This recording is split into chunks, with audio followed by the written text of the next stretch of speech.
Hello, good morning, everyone. Welcome to our Save Our Sanity webinar. And for today, our topic will be talking about piecing the puzzle and paving the way to successful parenting. So good morning, everyone.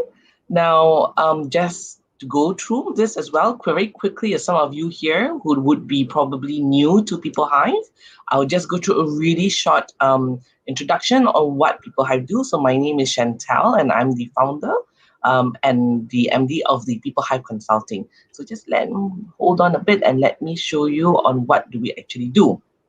Now, these are the things that People Hive actually do. So we are a customized development. We do customized development programs such as leadership and culture. We also do culture and learning app and HR automation as well. And some of you here will probably be wondering, like, hey, we all do this, but why are you doing this Save My Sanity webinars? All this, right? So I'll just show you a very short video on why and how we actually came up with this Save My Sanity webinar. So just hold on and I'll show you the video.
Hi and welcome back. So those of you who join in, hi, welcome. And I do notice there's some from Philippines as well. Hello, glad to have you to join us.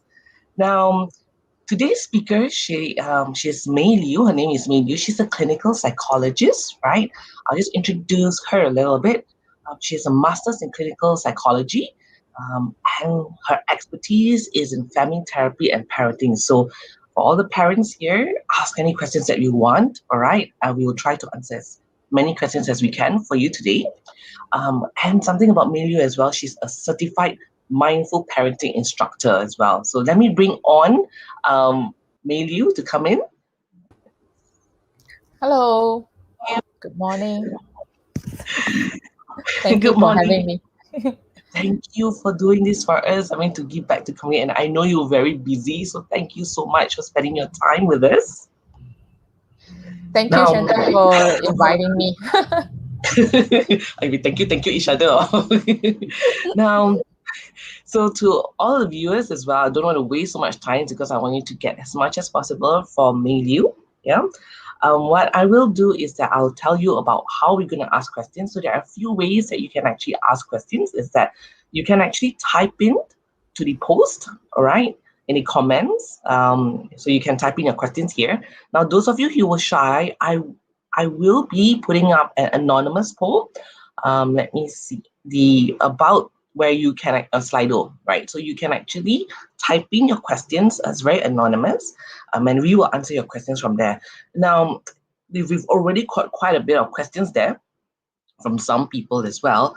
What I want you to do is that do look through the list of the questions, right? If you see that the questions is the same or kind of the same as what you want to ask, so you saw the thumbs up, so I need to click that. So if we are running out of time, what we will do is that we will be using the one which is, or trying to answer the ones which has the most thumbs up, just in case if we run out of time, yeah? So those of you join again, good morning, good morning. Yeah, so I will now leave the floor to Mei Liu, but I will also leave the links where you can ask questions anonymously, right? Okay, so I'll see you all soon. Enjoy. Okay, thank you, Chantal.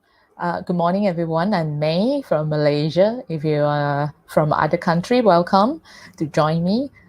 Today, I'm going to share about the parenting. I'm sure that as a working mother, it's not easy to juggle, and in this parenting, it seems like a puzzle to us. You know what to focus, and then where do we go about, and so many people involved. How do I deal with all other things while juggling with my work and all that? So let me just share with you the puzzle that we always felt trapped in parenting. So perhaps Chantel, you can share the first slide. So the puzzle here that I'm talking about most of the time is about the this is the puzzle that I meant. It's like how do we piece with each other. In parenting, I'm not just focusing on between parent and child because some of the time parenting involve more people. So in here we have this children puzzle where we need to understand where they're coming from, what development stage are there, and then whether they're boy or girl. If you have boy and girl, then you will felt really the difference between them in terms of gender, and then what age are they in, their firstborn or secondborn. All this make a lot of difference when it comes to parenting. And then us ourselves, yeah, the ourselves part I will talk a little bit later. But spouse is another concern in parenting. I noticed that there's one question about uh, how to work with husband, yeah, in the parenting issues, because spouse is the one that is always we have conflict about. We come from two different culture, different family, and then our way of raising up children might be, and a lot of time, conflict with each other. But we mean good, yeah. It is not that we want to cancel out each other, but how do we complement? That is a concern that I will always get from parents in my therapy session or in any other workshops then. And another angle of it is the co-parents. The co-parents here I refer to the people who are helping us in taking care of children. If you are living in a tri-generational family like me, I'm living in a tri-generational family with my parents-in-law and all. So I have not only me, my husband, but I also have my in-laws to help to take care of my children. So they are my core parents. And sometimes, if you are not living with, in-laws or what, perhaps you are sending your children to babysitter, or maybe to teachers who work very closely with you. They are also considered the co-parents. And co-parents are also an important part in parenting. And nowadays, the influence, the involvement of co-parents may not be as much as how we were grown up last time. Like I was grown up in a village, a small village, so a lot of co-parents around me, they would teach me, what to do, how to do, other than my parents, like my auntie, and all that. So we are very much being monitored or supervised by a lot of people around us, a lot of adults around us. The good thing about it is, my parents don't have to worry so much. The disadvantage about it is, then you will have so many voices around you, and then you will find the loopholes. Who can you be close to, and then try to cite a line, and then you can ask the person to talk to your parent to get permission to do something and all that. I'm sure, yeah, if you are living in a tri-generation family, and you're a working mother, and you will find that perhaps your children will be closer to either grandpa or grandma, and then the grandpa or grandma will talk to you about letting them to do something, or letting them to eat something which you don't really like it, or you discourage it. So these are the conflicts, yeah, the benefit and the disadvantage, yeah, of having co-parents then. But they are important link in parenting. So for the me part is referring to ourselves. Yeah, this is where I like to invite all of you to come home with me. Yeah, to come home. So so I use this come, yeah, COME, as the acronyms for us to remember to be able to come home. And this come home is not come in sequence. That means you don't have to do compassion first and then oneness and then mindfulness and then embrace. It's not like that. It's like integrated together, and it's a one piece. So you can practice it together. So let me explain what does it mean by calm. Many of the time, I find that parenting are so difficult because there's a lot of conflicting part between what we are thinking and what we're feeling.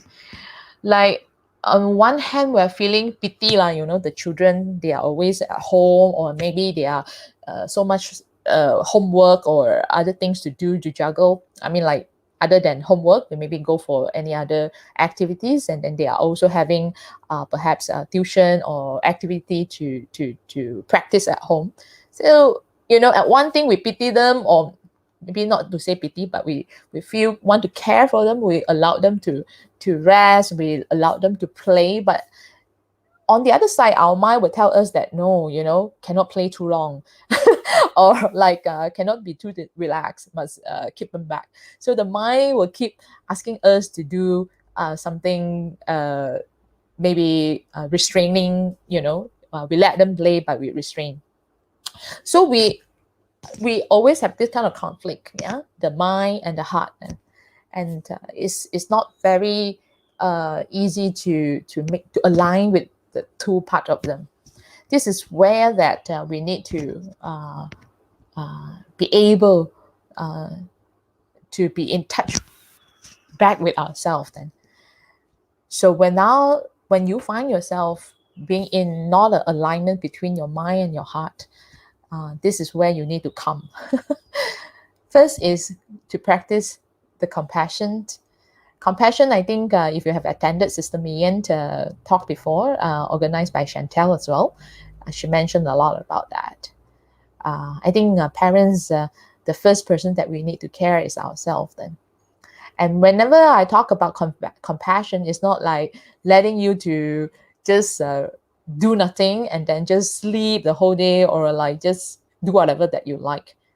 It's not really, that is not really a compassion. That is maybe like indulgence. You just want to let yourself be, having nothing to do, but at the end you felt that you're not nourishing from those activity that you did. So compassion is more about like caring about yourself, that you really do something to nourish. I use the word nourish. It means like to really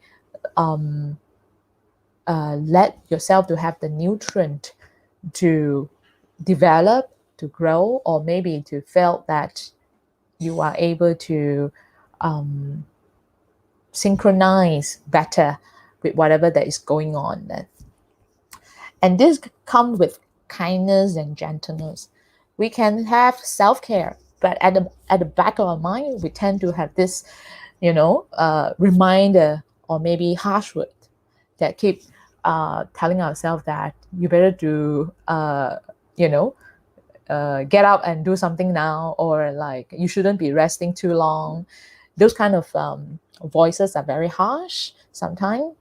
So this gentleness and kindness need to perhaps to just tap in a little bit to tell them, hey, it's okay. I know you are very rushed.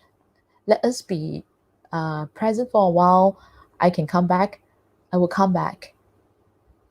So sometimes this kind of self-inner talk with gentleness and kindness works very well. And it's also a form of like allowing yourself to nourish. Because if you want to nourish, it takes a period of time for you to really, allow that nutrient to come in. I'm using like what I call a scenario like a plant. Yeah, if you want to nourish a plant, you need to water it. You cannot put too much of water at a time, at one time, but you can continue to put on some water, gentle, and then put under the sun, not overexposed. At the same time, you repeatedly taking care about the growth of the plant. So it's the same thing, yeah, that how we taking care of ourselves then, yeah. So, and the next about that I will talk about, I will jump to mindfulness first before I talk about oneness. Mindfulness is more about, while you're taking care about yourself, be gentle about yourself. How can you maintain, a sense of presence? And then just by observing what is going on, the the rising and the falling, the mind and the heart is conflicting into each other, and stay non-reactive. So this is the part that where mindfulness can help uh, uh, to help us to be more aware of what is going on, but you don't have to be involved in the war, in the battle between two. You just be aware that, oh, this is so much of things is going on. This is what I'm experiencing now. This is what I feel now. This is what I call what I can see that is happening now. So mindfulness and compassion can come hand in hand.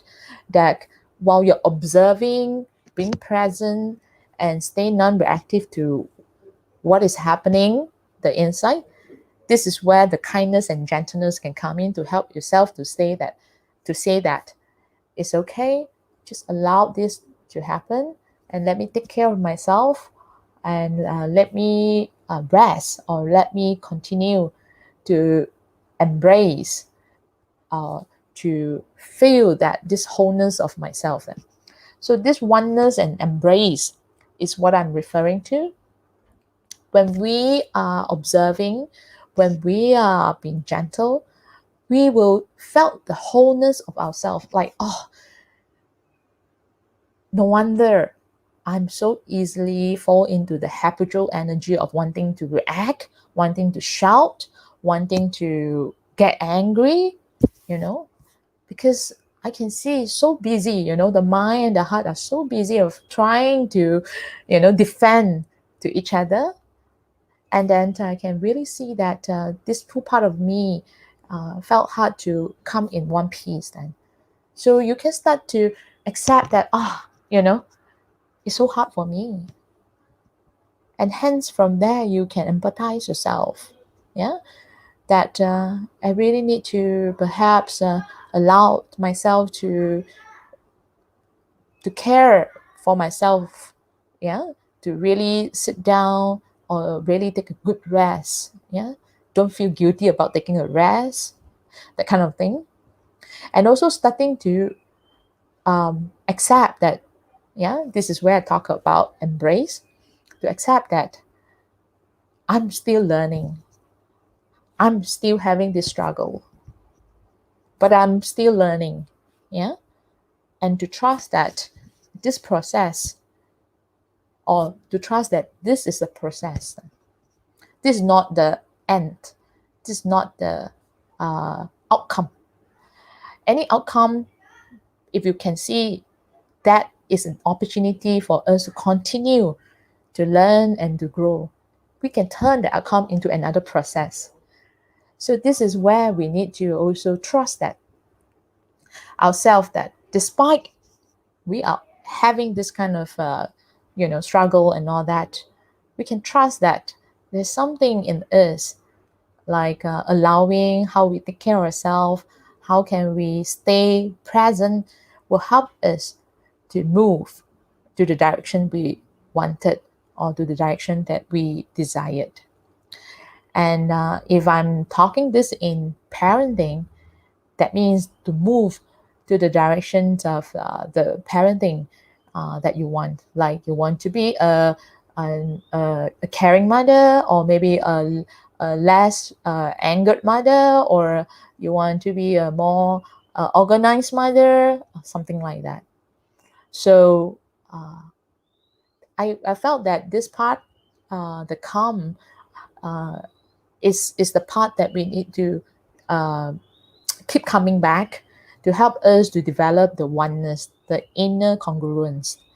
When we are not congruent, or maybe when we are having a lot of battle, yeah, inside, and the battle are very reactive. The mind and the heart are all the time, clashing with each other. Then it's very hard for us to uh, come to manage our children, because the children is like an external alarm or external a trigger, that will keep pressing our button. And so when our button are not so stable, that can be easily pressed, then it becomes very hard for you to handle your child, because uh, I would say the inner and the outer are sometimes it's just a reflection. Yeah. So uh, the inner congruence, the oneness of yourself, is also is very helpful um, for you to pick up yourself again, and then to continue, yeah, to to grow or to change or to walk to the directions that you desire. So the second part of it is I'll talk about the parenting. Come home. So this home, I'm referring to the four keyword here. Many times when we learn parenting, we learn about skills. Yeah, we learn how to communicate with our children. We learn how to do the behavioral management. We learn how to play with them. We learn how to uh, talk about certain hard topic like sex, education, and all that. So this how is important, yeah. That I'm sure that most of you, uh, maybe has already been exposed to some form of parenting skill learning, and so in parenting, part of the important what I call a element is for you to be skillful. So you need to have some tools inside your pocket. Whenever you have a situation, you know how to use the tools that you have. But uh, maybe you will also find um, the challenge of don't know how to apply. You learn, say for example, communication skill and all that, but when come to talk to your child and all that, you felt that how like I've been learning how to listen tactically, and then I learned how to listen, how to talk non-judgmentally. But when I talk to the child, I felt that I cannot, like I cannot practice. So this is the gap. Yeah. Uh, be skilled and be skillful is uh, two different kind of practice. You can learn the skill, but how to be skillful, uh, that is the part that we need to be able to tap into our own inner self. What is congruent with us? What is helpful for us to practice?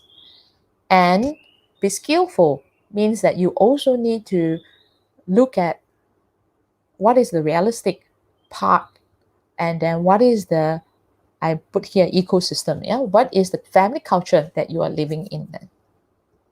So here I'm going to talk about the rest of the point. When we are skilled, yeah, when we are learning some skill, we need to learn how to observe as well. Need how to observe that the dynamic in the family, like you know how to talk mindfully and all that. But in your house, you observe that, like I'm taking myself as an example. I'm living in a tri-generational family, so I can see that you know when they are when they are angry and all that, when my in-laws they talk, they sometimes they will, not sometimes, many times they will argue, because that's the dynamic between them. Yeah, they tend to use argue meant to talk. So if I want to practice this, I find it it's not easy for me to incorporate. So I need to adapt what I learned into my own context. And so when I'm talking to, say, for example, to my mother-in-law, my father-in-law, then so I need to be mindful that how can I talk what I call directly and not using like the reverse psychology method, like what do you think, something like that. So I need to say that perhaps I need your help to do this, or other rather than like what do you think you can help me on doing this then. uh, so for them, the direct communication help more than giving them a questions. And when I ask them a questions, then they will say that I don't think I can do this. I don't think I can do that. But what I want to say is that I want to reduce the possibility of creating a conflict. If I say that I need your help to do this, and then they say that they don't want, then it's okay. I'm more able to accept. But if I create that conversation of asking questions, and I'm allowing more conflict to happen, so I need to be mindful about how do I talk to different people. And same goes to your children. When you go to talk to your child, it's the same thing, that how can you understand their needs and then observe the dynamic between you and her, or you and him. If your child tend to be very easily reactive, then how can you be you know aware that the words that you use, or maybe like a more direct and simplified request, rather than giving a lot of question, because that will also stir you up, that maybe you cannot handle. Yeah, so that's what I mean. And the main is refer to the realistic goal. Sometimes um, as a parent, we want to have a lot to achieve. Yeah? We want to have a harmony family. We want to have peace at home. We want to uh, get our children to listen, to obey. We want our children to be able to perform in academic, and also their own self-care and all that.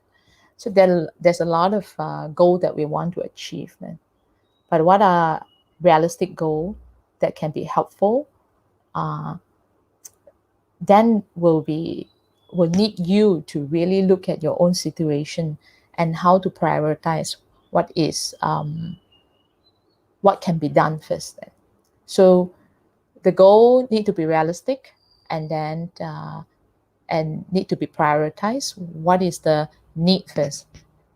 So, for example, if your child is perhaps having a lot of struggle in school, and they cannot perform well, so while you are very frustrating about how to help your child to do your homework, then you maybe want to review that what is more realistic here. Perhaps the more realistic here is not about the homework, it's about helping your child to be able to trust that he can perform, or maybe helping your child to be able to sit down to pay attention. Yeah, so it's not so much maybe about the homework performance first. It's more about like seeing what is the realistic need uh, from the child, and then setting that goal with the child together. Or maybe your child doesn't want to follow your instruction, but you know that, oh, this is the goal that I need to help first. This is the part I need to help him first. Then, yeah. And the main also refer to the key person, like who is the key person that need to work with. Sometimes the child issue may not be the child issue per se. I give an example. For example, like when they misbehave, yeah. So you will notice that perhaps when they go to certain place, or when they are with you, or when they are with husband, or someone, or sibling, they tend to have a lot of misbehavior. So then other than working with the child behavior, you also work with the key person, the other person that tend to have conflict with your child, or maybe tend to have a certain tension with your child then. So sometimes it's easier to work with the key person than working with the child first then.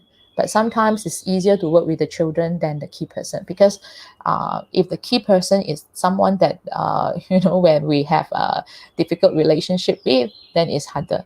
But we know that the key person is the one that perhaps stirring up the emotions, stirring up that opportunity to misbehave. Then we can understand that, okay, so while I work with my child on this issue, how can I get another person to work with this person? Perhaps not me directly, perhaps my husband, perhaps another in-law to come in and help the other person.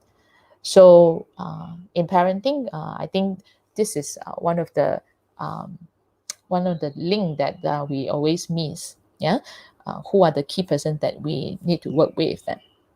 And last part of it is the ecosystem, where I refer to actually the container. Yeah, every family is unique. They have their own culture, dynamic, values, and then they have their um, belief system.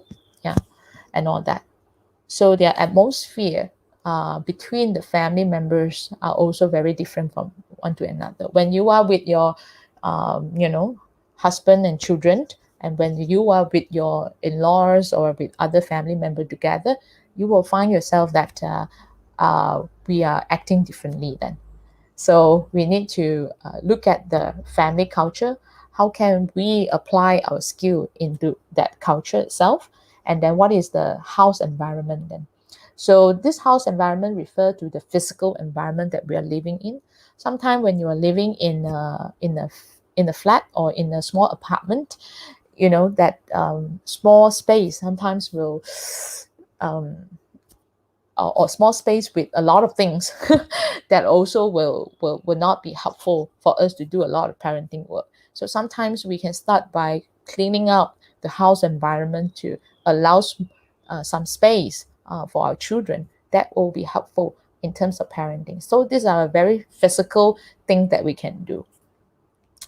So this calm home is actually the frame for us to pave the way to successful parenting. And the calm is referring to yourself. The home is referring to the frame of doing the parenting then. So, but I like to piece two together, because parenting is something, like I said, it's like a mirror. Yeah. If innerly you're not helping yourself to align, then outwardly you have the skill, you have the main goal and all that, you still find it very difficult to apply whatever that you have learned then. Yeah.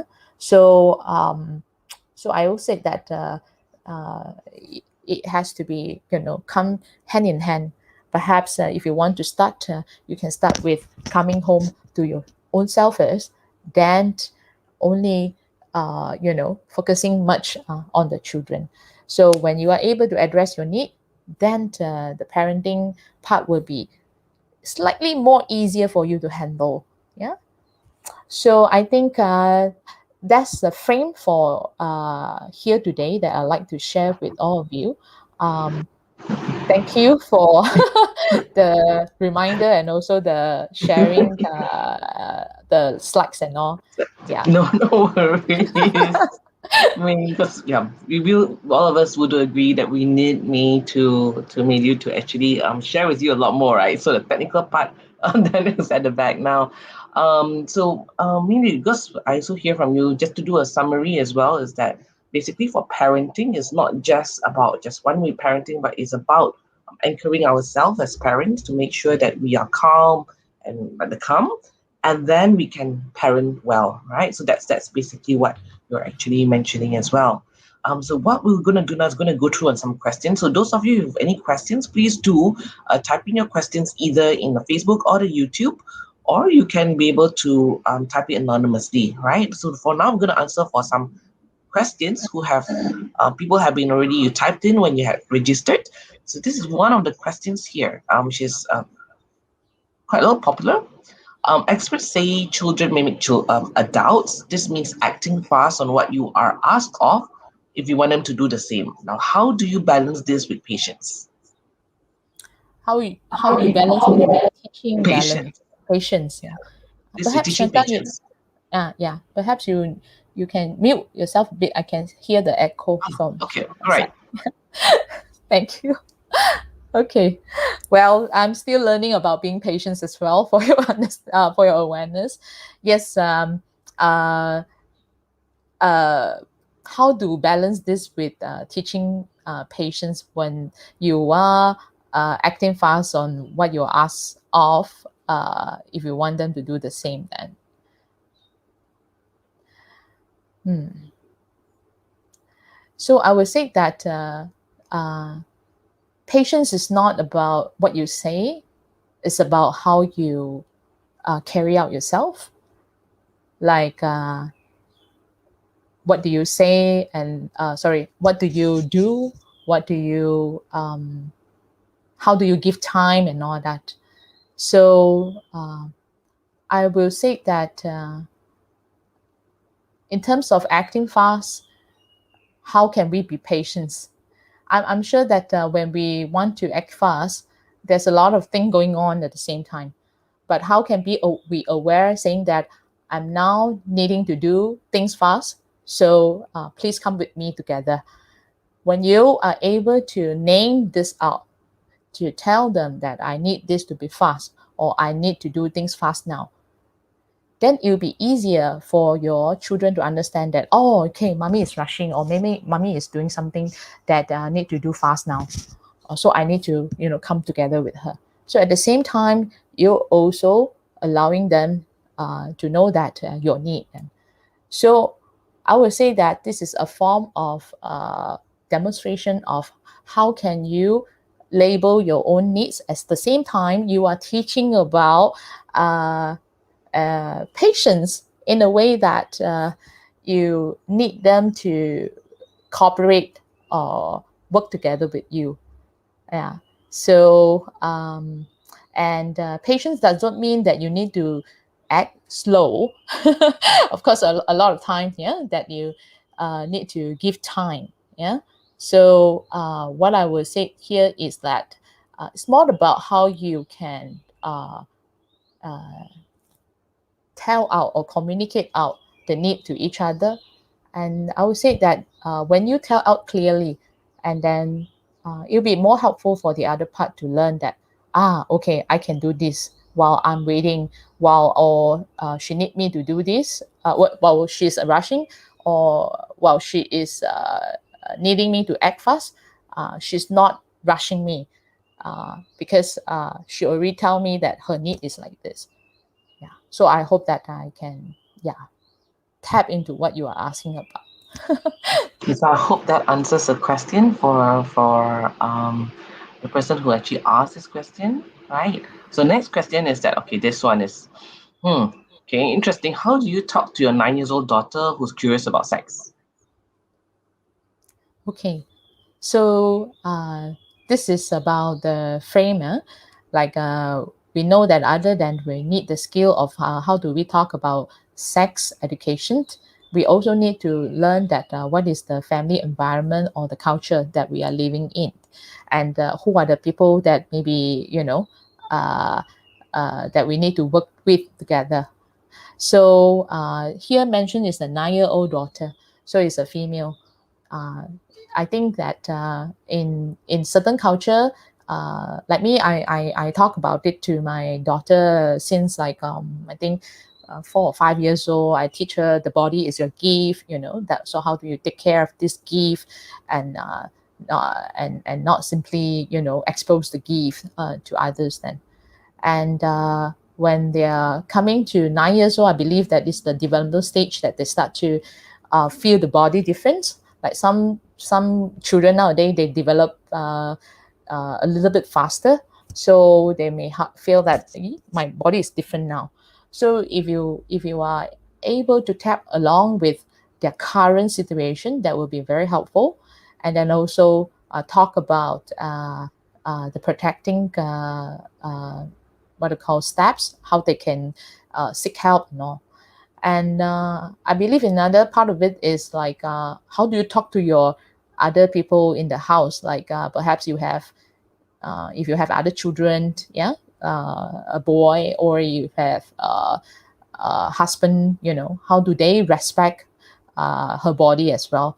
I think that's another part that other than talking to our children about their body, how do we work with other family member together to respect people's body, especially if they are the opposite sex of it. And so I hope that this will give you a frame to understand that I don't think talking to children about sex is that difficult, but how do we get the other people that involved to also learn about it is more difficult then.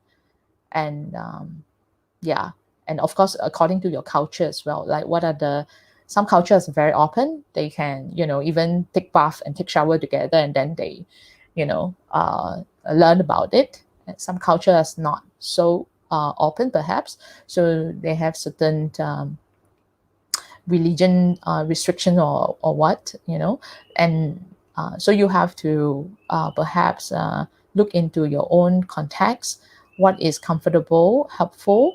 At the same time, you can work with another key person, uh, like your husband or your spouse, to talk about how can other people respect the the body as well. Then, so next question. Thank you.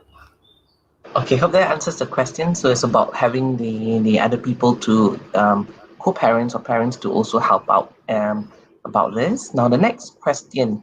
Now let me go through it. Is how to deal with children who have special needs like autism. I think this one we really need a lot of skill, yeah, especially for special need. Then we need a lot of skill to handle their behavioral aspect.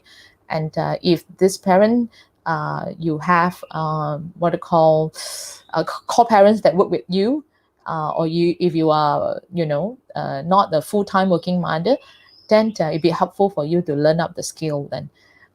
So skill is very important here to deal with special need children like autism. And then another part of it is the family, because the most of the time what I come across is like the parents have a lot of difficulty to do with the other family members.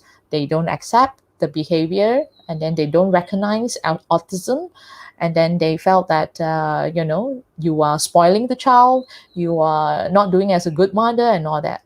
These are more difficult than learning the skill to handle the children then.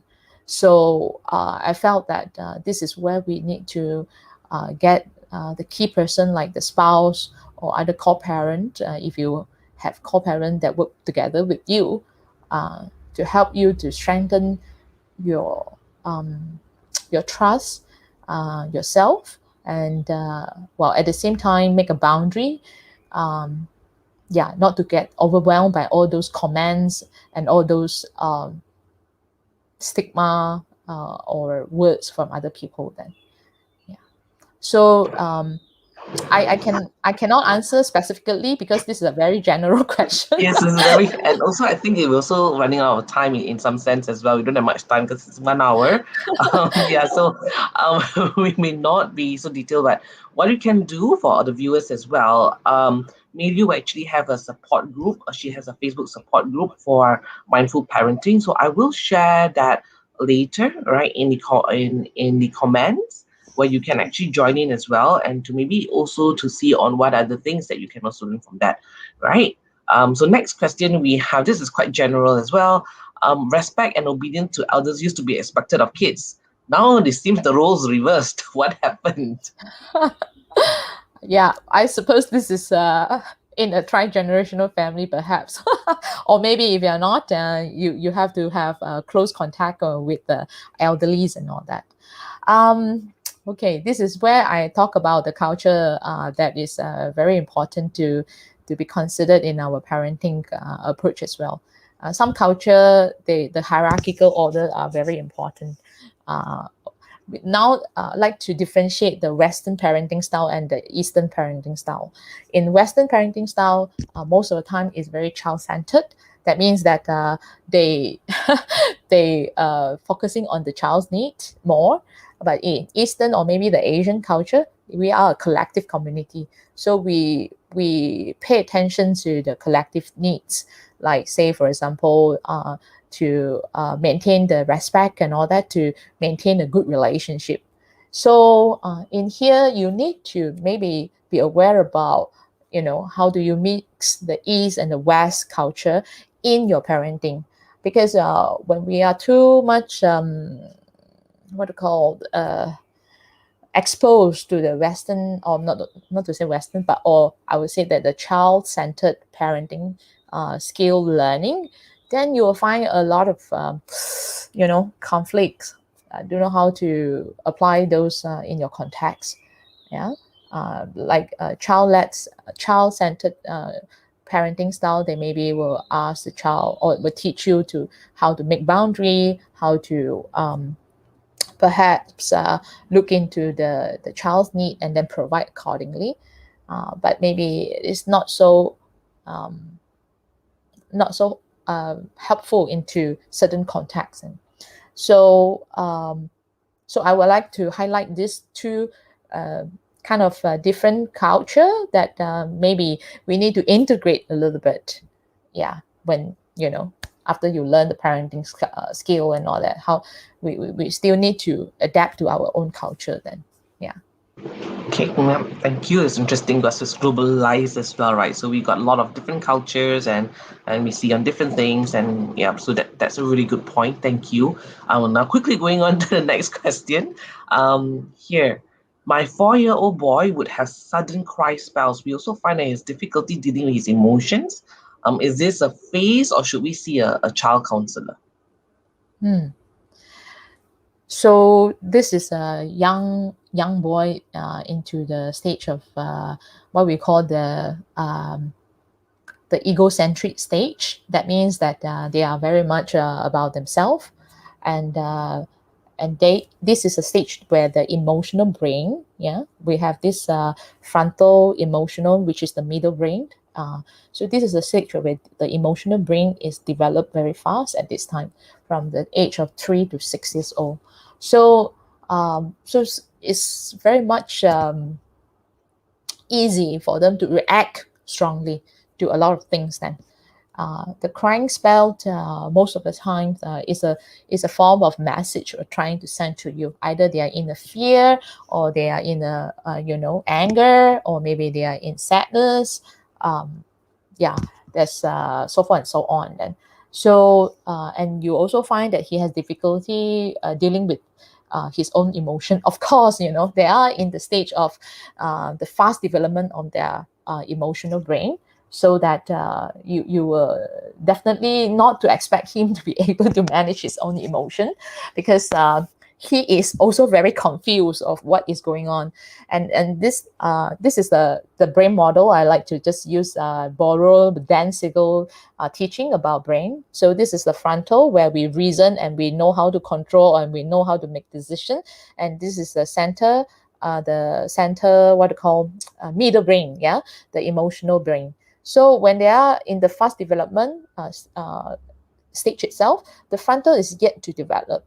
So they are not able to, tell you what is going on with them. One, they are also not being able to analyze or maybe make decisions well. Maybe after they are settled well, they can tell you a little bit, but it's very difficult for them to manage their own difficulty. But what you can do as a parent is, like, perhaps you yourself need to know how to contain his emotion, one thing, and also you need to learn how to ground him. Ground meanings that to suit his sensory needs. Many of the time that especially children at this age, they a lot of sensory difficulty or maybe discomfort, and like they are very sensitive to the heat or the coldness, or maybe the tingling sensation make them very feel very discomfort and all that. So what you can do is to really hug them and give them the sense of wholeness and hold them in tight, and then at the same time keep patting them, like touching their body, tapping their body, and then you need to stay calm at that time then. But if you are a full-time working parent, maybe you yourself feel very tired, you don't have the time to uh, stay there, hold the emotions, then I would say that perhaps you can see a counselor just to learn more about understanding your child's need, and also learn the parenting skill. So you need some skill to come in to address the need then. So yeah, I hope that this can help you to manage your child's need then. Mm. Yeah, so thank you. I also remembered, maybe also I remembered that I was asking her some things as well earlier prior, and she was saying that like the boys you hug them and the girls you got to talk to them, right? Because they sometimes it's a little bit different. So because I've got a girl then, and Yeah. maybe you're saying that oh you for girls you got to talk to them when they're having the emotions, right? Something like that, if I'm not mistaken. Their Okay. language skills are better. Ah, Yeah. okay. So to all the viewers out there, the girls, you've got the girls and boys at different ages. I mean, different ages. No, it's 4 years old. Then, basically, it's kind of different kind of approach. So what you mentioned is to have a little parenting skill that will be good to help with your kids. Now, there's two questions. I think I will be joining these two questions together. This question is about I get frustrated and stressed easily when my youngest one is very messy around. How do I handle this out of situation? And another question is also how to be a gentle parent. So I think probably can combine this a little bit because it looks Mm. like it's the same. Yeah. Okay, thank you.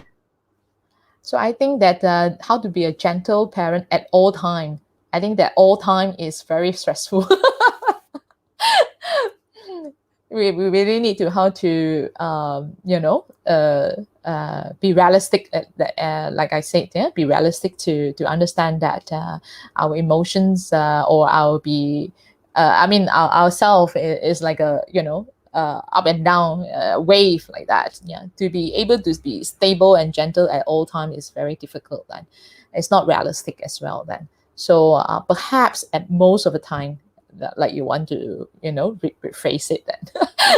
So the other question is the 4 year the messing around, right, like feeling frustrated.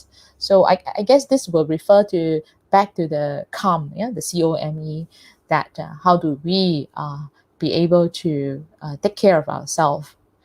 Most of the time that um, we learn how to manage our children and all that, that's one thing, but we didn't learn how to manage our own self, or maybe we don't have time uh, to manage ourselves. Yeah, we just want to keep going. Yeah, and also not being able to allow time for ourselves to be nourished, like I mentioned just now. So frustrations is because we tend to have something in mind that we want to achieve, yeah, or we have certain expectations that we want to finish. So then when our expectations doesn't meet with our reality need, then we get frustrated. So you want to be able to do certain things, and then your child come to mess.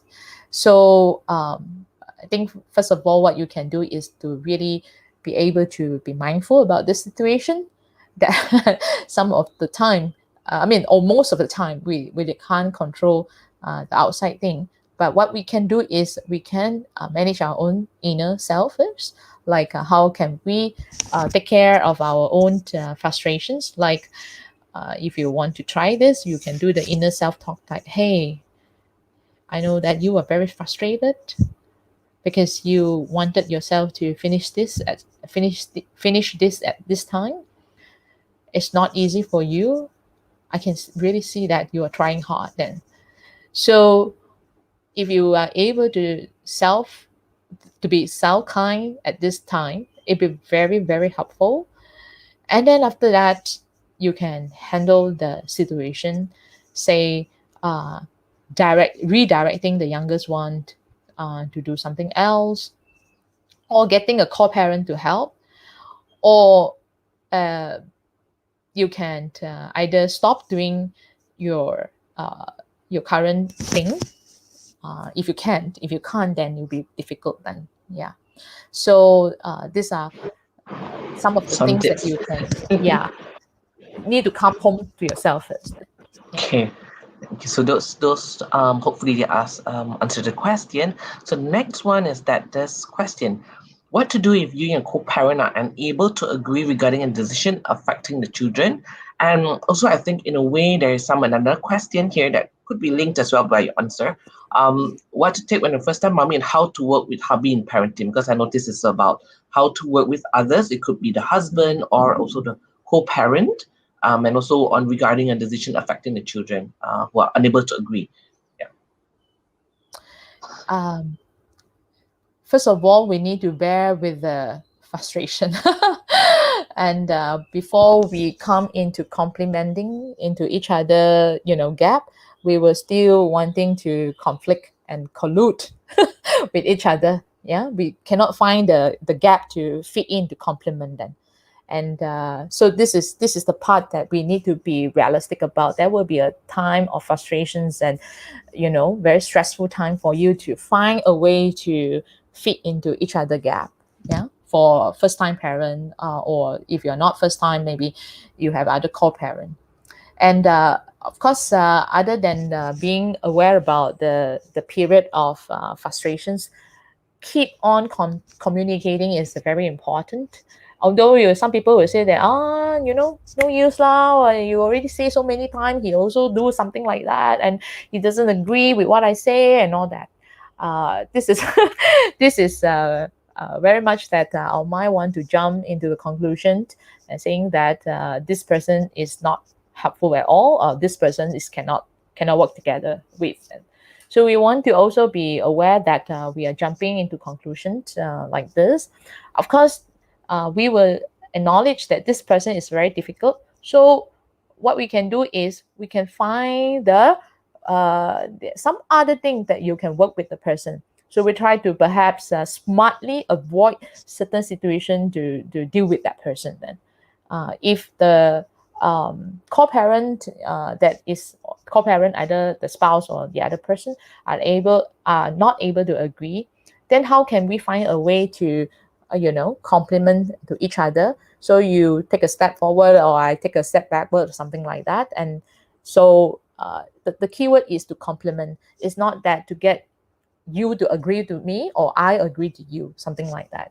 So this will need a lot of communicating sessions to go on then. So keep communicate, even though that you felt that it's very difficult. Yeah, but I would say that this is very important to keep sending the message, and of course the person will also send back the message. Yeah, that uh, so you need to be skillful in how you send the message across. Then.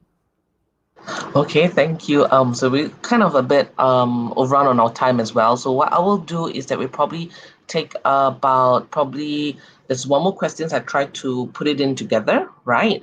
Mm. It's about just what this is the how to deal with a 29-year or 30-year-old adolescent, and also about ways to ask them questions without hiding the truth or sharing their happenings. So I think that is quite connected. Maybe we can give very quick and very fast tips for our viewers. Okay, thank you. I think the 29 to 30-year-old adolescents, when you mention they are adolescent, that is something that indicating that they maybe need some help to deal with their own issues. So I guess that this is the part that perhaps you need some external help, because the 29 and 30-year-old are already an adult. They have their own, authority to say or to do something, and they have to take responsibility on what they do. So this one maybe you really need some help to have skill to deal with. The other part is when they're hiding the truth. So this is the part that when the communications doesn't work because there's no trust, or maybe there's limited trust in between. So this is a problem about trust. This is not so much about how do you communicate them. So if the trust and the connections are not strong, they might not be able to tell you the truth. And of course, there are some of things that may not be able to tell you because maybe they are afraid that you cannot handle the information then. So, so sometimes we also need to be aware that are we able to handle the information if they tell us the truth then, you know. So I would say that perhaps you may want to just talk to another uh, person to come in and to be a mediator to facilitate the conversation, be more helpful then. Okay, thank you so much. There's a few more other questions we don't think we're able to finish, but we will keep them. Okay, not to worry, we'll keep them actually to our next, when we have a next parenting session that we have. We will actually, I'll take in these questions and I'll be able to ask the speakers, all right, on these questions. Now, for those of you still here, right, if you would like to know more, for example, on mindful parenting or about People Hive as well, I've also put on some links for you. You can follow us on People Hive Consulting for any more other events. So we try to do this monthly. If we try our best to do this monthly as a community give back. And also that we want to hear from you on what topics that you would like to hear, and we will try to find for you for some speakers. So we hope that we have really kind souls like Mei Liu as well, and all the other speakers who agreed to speak here for free. So thank you very much, Mei Liu. Thank you, Chantal, for organizing this. Thank you. And so what I'll do for all our viewers as well, I'm going to put in the links as well. If let's say you want to have any topics at all that you would like to learn about, it's in the comments below. If you can actually see, you can click on it. And as well, I have put on the links to Mei Liu's support group. So do join her. You can join her support group and to be able to get additional tips on parenting and where you can also connect with Mei Liu, right? So thank you very much, and thank you for staying on. For those Thank of you, you. thank you very much, and have a good day. Take care, and see you next time. Stay See safe, you. bye. Bye. Bye.